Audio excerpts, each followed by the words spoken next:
उत्तर प्रदेश सरकार की एक महत्वाकांक्षी योजना योगी सरकार की जल जीवन मिशन, जिसे लेकर के प्रदेश सरकार ने काफी पिछले दिनों इसका प्रचार प्रसार बृहद स्तर पर किया गया कि हर घर नल का जल।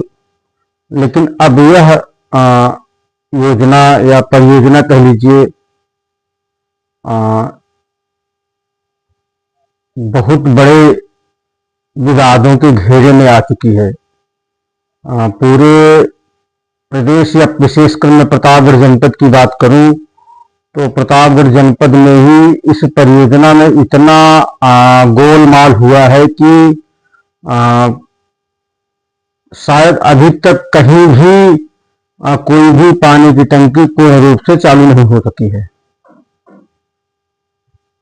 और कई जगह तो ठेकेदार फरार हो चुके हैं। मैं व्यक्तिगत अपने गांव की बात करूं तो पिछले दिनों मैंने इसको अपने फेसबुक पर डाला भी था कि लगभग 1.5 साल से तो काम बंद पड़ा हुआ है टंकी का। उसके बाद जो यहाँ बाउंड्री वॉल बनी है वो भी आधी अधूरी और उसका भवन भी आधा अधूरा, न कोई डेंटिंग पेंटिंग न कुछ नहीं, और वो पानी की टंकी भी पिलर खड़ा करके छोड़ दिया गया है और उसकी जो पाइपलाइन बिछाई गई है पूरे गांव में वो भी कहीं नहीं बिछाई गई है, कहीं कहीं पर बिछी है, कहीं कहीं पर नहीं बिछी है। कनेक्शन भी कहीं दिया गया, कहीं नहीं दिया गया और चालू होने के लिए अभी तक कोई संभावना नहीं है।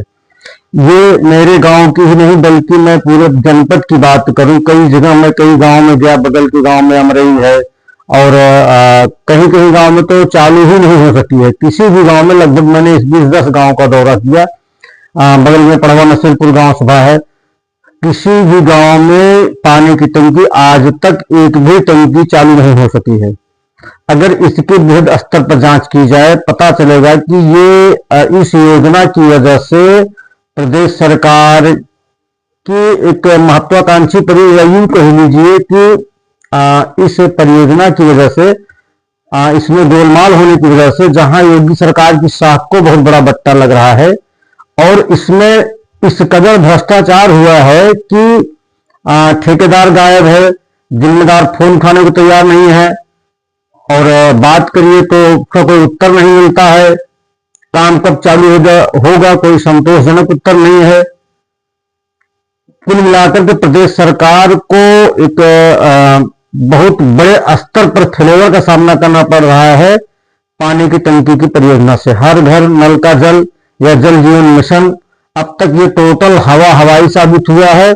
इसमें कहीं 1% भी सत्यता नहीं है और अगर इसी गति से काम चलता रहा तो किसी भी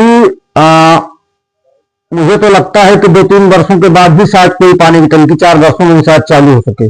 और मजे की बात यह है कि जहां चालू होने की स्थिति है वहां पर तो भरभरा के गिर पड़ रही है पूरी की पूरी टंकी, कहीं पर सप्लाई नहीं हो रही है और कहीं पर निर्माण कार्य नहीं पूरा है।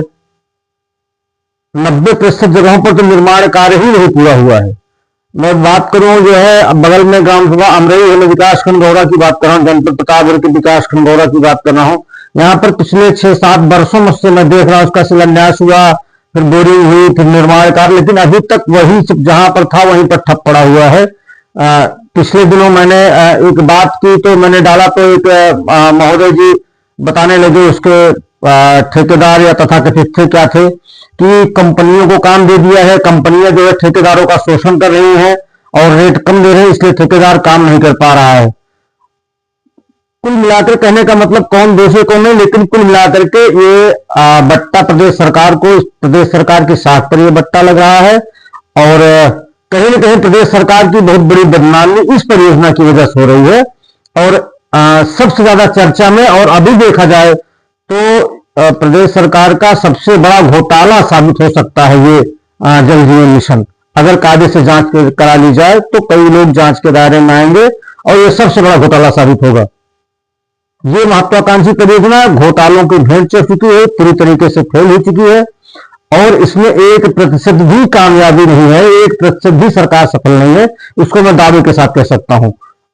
अधिकारी अगर चाहे या हिम्मत है तो जांच करके दिखाया। मैं इसको खुली चुनौती स्वीकार करता हूं कि 1% भी यह परियोजना सफल नहीं है।